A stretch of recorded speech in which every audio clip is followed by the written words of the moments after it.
Nashik police ने केंद्रीय मंत्री नारायण राणे के खिलाफ केस दर्ज करके गिरफ्तारी के आदेश जारी कर दिए हैं। आपको बता दें, नासिक क्राइम ब्रांच की टीम को चिपलून जाकर राणे की गिरफ्तारी के आदेश दिए गए हैं। दरअसल राणे जन आशीर्वाद यात्रा निकाल रहे हैं, जिनमें उन्होंने मुख्यमंत्री उद्धव ठाकरे के खिलाफ अपशब्दों के इस्तेमाल का आरोप लगा है। आपको ये भी बता दें कि इस पूरे मामले को लेकर उनपे केस जो है वो दर्ज किया गया है। तो उद्धव ठाकरे के खिलाफ अपशब्दों की वजह से नारायण राणे के ऊपर केस दर्ज किया गया और अब उनकी गिरफ्तारी भी संभव है।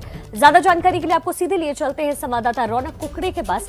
रौनक, गिरफ्तारी के लिए कह दिया गया है, तो ये पूरा मामला अब किस ओर जाता हुआ नजर आ रहा है और साथ ही सियासत भी जाहिर है तेज हो जाएगी।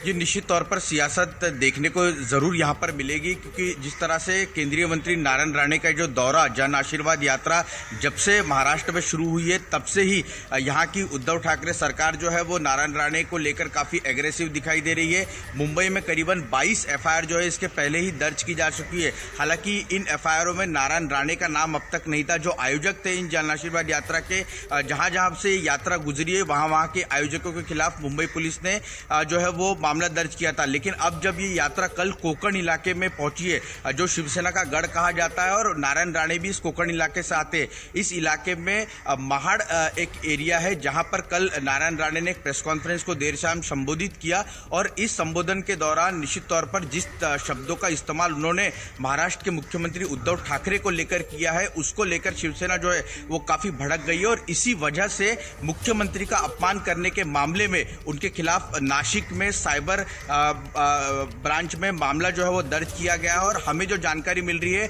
नासिक साइबर की टीम जो है वो कोकण के लिए रवाना हो गई है। अभी फिलहाल कोकण के चिपलून इलाके में नारायण राणे रुके हुए हैं, क्योंकि आज सुबह 10 बजे से उनकी फिर से यात्रा जो है वो शुरू होनी है। रौनक, इस बीच एक और अपडेट अपने दर्शकों को देना बहुत जरूरी हो जाता है इस खबर के बाद, चूंकि गहमा गहमी शुरू हो गई है। नारायण राणे के बेटे नीतीश राणे ने ट्वीट कर दिया है। उन्होंने लिखा है, युवा सेना के सदस्यों के जुहू में मेरे घर के बाहर प्रदर्शन की खबर हमें मिल रही है। या तो मुंबई पुलिस उन्हें रोके या फिर आगे जो होगा उसके लिए हम जिम्मेदार नहीं होंगे।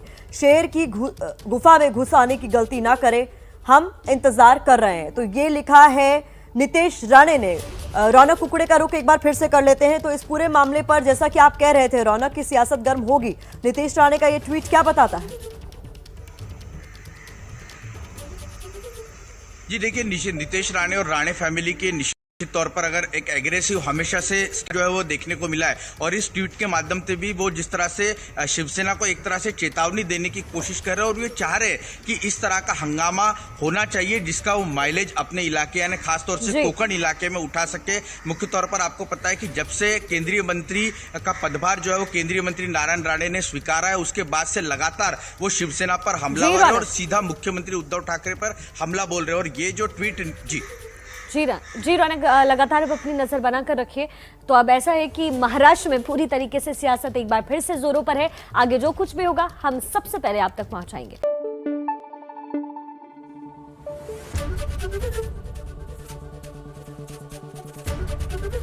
एबीपी न्यूज आपको रखे आगे।